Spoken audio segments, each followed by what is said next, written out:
Hello बच्चों, let's see the question. The question says that the number of ways of choosing a committee of 2 women and 3 men from 5 women and 6 men if Mr. A refuses to serve on the committee if Mr. B is a member and Mr. B can only serve if Mr. C is the member of the committee is.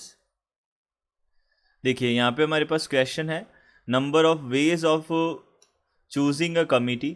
एक committee choose करनी है जिसके अंदर 2 women's और 3 men's हों from 5 women's and 6 men's if mister A refuses to serve on the committee if mister B is a member. Mister A refuse कर देता है, मना कर देता है कमिटी में सर्व करने से जब मिस्टर बी क्या हो, मेंबर हो। And mister B only serves, mister B कब आएगा, जब मिसेस सी जो है वो क्या होगी, कमेटी की मेंबर होगी। तो ये कंडीशंस हमको गिवन है। तो यहाँ से हमको बताना टोटल नंबर ऑफ वेज क्या होंगे। तो सबसे पहले हम बात कर लेते हैं की कॉन्सेप्ट की। यहाँ पे की कॉन्सेप्ट क्या होगा, देखिए जब भी हमको कमेटी का फॉर्म करना हो तो हम बोलते हैं कि हमें केवल सिलेक्शन करना है, हमें उनको अरेंज नहीं करना है। तो सिलेक्शन के लिए हमेशा यूज़ होता है कॉम्बिनेशन। तो यहाँ पे हम यूज़ करेंगे कॉम्बिनेशंस। कॉम्बिनेशंस यानी कि हम बात करेंगे किसकी, selection, number of selection, number of ways, number of ways of selection of r things from n things is क्या हो जाएगा, ये NCR। ये नंबर ऑफ वेज क्या हो जाएंगे, NCR हो जाएंगे। और NCR का जो फॉर्मूला है वो क्या होता है, factorial n divided by factorial n minus r और फैक्टोरियल r होता है। ये हमारे पास फॉर्मूला बनता है, तो हम इसका बेसिकली यूज़ करने वाले हैं। तो यहाँ से देखिए सबसे पहले हम बात कर लेते हैं केस फर्स्ट की। देखिए यहाँ पे हम 2 केसेस बना पाएंगे, क्योंकि यहाँ पे बोला है कि हमारे पास टोटल जो है वो, देखिए हम एक थोड़ा डायग्रामेटिकली इसको बता देते हैं। 5 तो वुमेन्स हैं, 5 वुमेन्स हैं, वुमेन हैं और 6 मैन हैं। तो इनमें से हमको क्या करना है, चूज़ करना है। ये तो हो गए हमारे पास में मेंस और वुमेन। तो इनमें से हमको 2 वुमेन्स चाहिए एंड यहाँ से 3 मैन चाहिए। तो हमको ये बताना है कि इसमें जो कंडीशन गिवन है कि अगर ए रिफ्यूज़ कर देता है, ए मना कर देता है to serve if B is a member, B अगर मेंबर होगा तो ए नहीं आएगा। और अगर बी कब आएगा, जब सी, जो मिस सी है वो क्या होगी, मेंबर होगी कमेटी की। तो ये हमको कंडीशंस गिवन है। तो सबसे पहले हम यहाँ पे देख लेते हैं, केस फर्स्ट की बात कर लेते हैं। केस फर्स्ट में क्या होगा, अब हम यहाँ पे अज्यूम कर रहे हैं कि ए को हमने क्या कर दिया, एक्सक्लूड कर दिया। अब अगर ए नहीं आ रहा है तो बी तो आ ही सकता है। अब हमने देखा कि ए नहीं आ रहा लेकिन मिस्टर बी आ रहा है। अब अगर मिस्टर बी आ रहा है तो इसका मतलब मिस सी को तो आना ही होगा, तभी मिस्टर बी आएगा। तो हमने यहाँ पे चूज़ किया कि सबसे पहले mister B and miss C are in committee. अब अगर ये दोनों के दोनों कमिटी में हैं, ओके ये कमिटी में है। अब मिस्टर बी अगर कमिटी में है तो मिस्टर ए तो हो नहीं सकता, तो उसको तो हमको एक्सक्लूड करना होगा।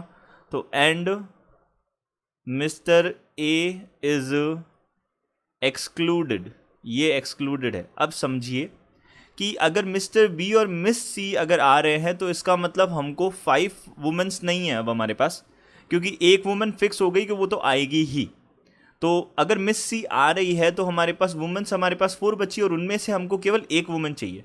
तो हमने यहाँ से बोला कि यहाँ पे हमारे पास नंबर ऑफ वेज जो हैं, नंबर ऑफ वेज, अब देखिए वुमेन्स को चूज़ करने के वेज क्या हो गए, 4C1 हो गए मल्टीप्लाइड बाई।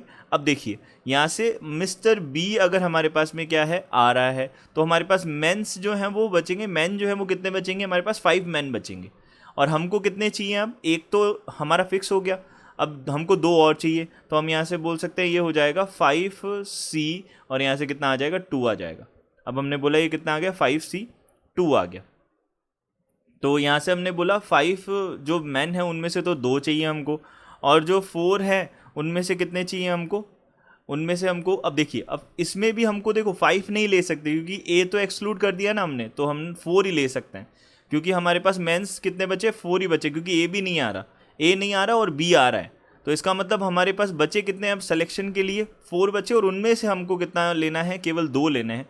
तो हमने यहाँ पे 2 ले लिए, तो यहाँ से कितना बनेगा हमारे पास में, हम इसको कैलकुलेट कर सकते हैं कितना हो जाएगा। देखिए यहाँ पे हो जाएगा 4 बन जाएगा, ये 4c1 कितना होगा, फैक्टोरियल 4 डिवाइडेड बाई फैक्टोरियल 3 और फैक्टोरियल 1, और यहाँ से हो जाएगा factorial 4 divided by factorial 2 factorial 2। तो यहाँ से हमारे पास में जो वैल्यू बनेगा इन दोनों का मल्टीप्लिकेशन वो कितना आ जाएगा, 24 आ जाएगा। तो ये आ गया 24। अब देखिए अब हम यहाँ से एक और केस बनेगा हमारे पास में, सेकंड केस जो बनेगा वो क्या बनेगा, देखिए इस बार हम मिस्टर ए को ले रहे हैं। अगर मिस्टर ए को ले रहे हैं तो मिस्टर बी नहीं आएगा, बी नहीं आ सकता, क्योंकि अगर वो आ गया तो मिस्टर ए नहीं रहेगा। तो अब हमने मिस्टर बी होने वाला केस तो हमने सारा ले लिया, अब हम क्या ले रहे हैं, मिस्टर ए जो है वो आ जाए, मिस्टर बी ना आए। अब मिस्टर बी नहीं आ रहा तो इसका मतलब ये नहीं है कि मिस सी भी नहीं आएगी, मिस सी भी आ सकती है, क्योंकि हमको केवल इतना बोला है बी कब आएगा, जब मिस सी आएगी। अब जरूरी नहीं है कि मिस सी अगर आ रही है तो मिस्टर बी भी आएगा ही, ऐसा जरूरी नहीं है, ठीक है। तो हमने यहाँ पे क्या किया, केस सेकंड देखा। अब केस सेकंड में हमारे पास क्या है, केस सेकंड में हमने देखा मिस्टर बी जो है वो हमारे पास में नहीं है, मिस्टर ए आ रहा है। तो mister A is in the committee, in the committee, mister A जो है वो कमिटी में है। अब अगर मिस्टर ए अगर हमारे पास में कमिटी में है तो हम ये बोल सकते हैं, अब मिस्टर ए अगर कमिटी में है एंड मिस्टर बी कमिटी में नहीं है, mister B is not in committee, ये कमिटी में नहीं है मिस्टर बी, ये हमने बोला। तो अब देखिए हमारे पास में टोटल कितने थे, 5 वुमेन्स थे। अब मिस सी आ भी सकती है, नहीं भी आ सकती, उससे हमको फ़र्क नहीं पड़ेगा। तो हम यहाँ पे बोल सकते हैं कि वुमेन्स जो है हमको अभी कितनी सेलेक्ट करनी है, 2 वुमेन्स सेलेक्ट करनी है, और किस में से, 5 वुमेन्स में से। तो हम यहाँ से बोल सकते हैं नंबर ऑफ़ वेज जो हो जाएंगे, नंबर ऑफ़ वेज ये कितने हो जाएंगे, 5 में से हमको 2 को चूज़ करना है। एंड देन हम बोल सकते हैं अब बी नहीं आ सकता। अब देखिए बी हमारे पास में नहीं आ सकता और ए तो आएगा ही, तो यानी कि 2 जो मेंस है उनका सिलेक्शन हमारे पास हमको नहीं करना है। अब हमको क्या करना है, केवल मैन के लिए हमको कितना चाहिए, अब हमको चाहिए मैन के लिए जो 6 मेंस हैं, तो यहाँ से हमारे पास आ जाएंगे। अब देखिए हमारे पास 4 बचेंगे मेंस। अब देखिए 6 में से हमारे पास में कितने बचेंगे, अब ए तो आ रहा है और बी नहीं आ रहा, तो 2 में से तो हमारा चॉइस हट गया। तो हमने देखा 4 तो मेंस है, अब 4 में से हमको कितने चाहिए, हमको चाहिए, एक तो फिक्स हो गया तो 2 चाहिए हमको। तो हमने इनको सॉल्व किया, तो यहाँ से कितना आ जाएगा, factorial 5 divided by factorial 2 factorial 3, और ये फैक्टोरियल 4 डिवाइडेड बाई, यहाँ से कितना हो जाएगा, फैक्टोरियल 2 और फैक्टोरियल 2 हो जाएगा। तो इसका मतलब ये दोनों का सम हमने किया, कितना आ गया, 60 आ गया।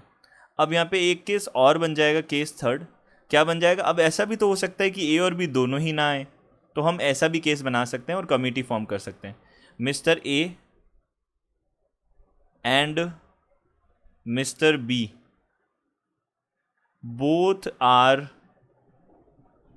Not in the committee, not in the committee. अब ऐसा भी हो सकता है कि दोनों ही कमिटी में ना आए, तो हम यहाँ से नंबर ऑफ वेज क्या बोल सकते हैं, number of veg will be, अब यहाँ से हम बोल सकते हैं क्या क्या हो जाएगा। देखिए अब हमारे पास में 2 हट गए, तो 4 मेंस ही बचे अब हमारे पास में। तो 4 में से हमको तो 3 मेंस चाहिए, तो हमारे पास 3 मेन चाहिए, तो हम क्या बोल सकते हैं, 4c3 आ गया वेज। और वुमेंस में तो सेम टू सेम 5 है, 5 टोटल है, उनमें से 2 हमको चाहिए। तो हमने यहाँ से बोला factorial 4 factorial 3 factorial 1 and multiplied by, यहाँ से कितना हो जाएगा, फैक्टोरियल 5 फैक्टोरियल 3 फैक्टोरियल 2, ये कितना बन जाएगा हमारे पास में, 40 बन जाएगा। तो यहाँ से टोटल जो बनेंगे अब हमारे पास में, total number of veg, total number of veg will be, यहाँ से सबका एडिशन कर देंगे तो 40 + 60 + 24 यानी कि 124 बन जाएगा हमारे पास। तो 124 हमारे पास इसका आंसर हो जाएगा, यानी कि हम बोल सकते हैं सी ऑप्शन हमारा करेक्ट ऑप्शन होगा। C option is the correct answer. I hope you understood it well. Good luck, thank you.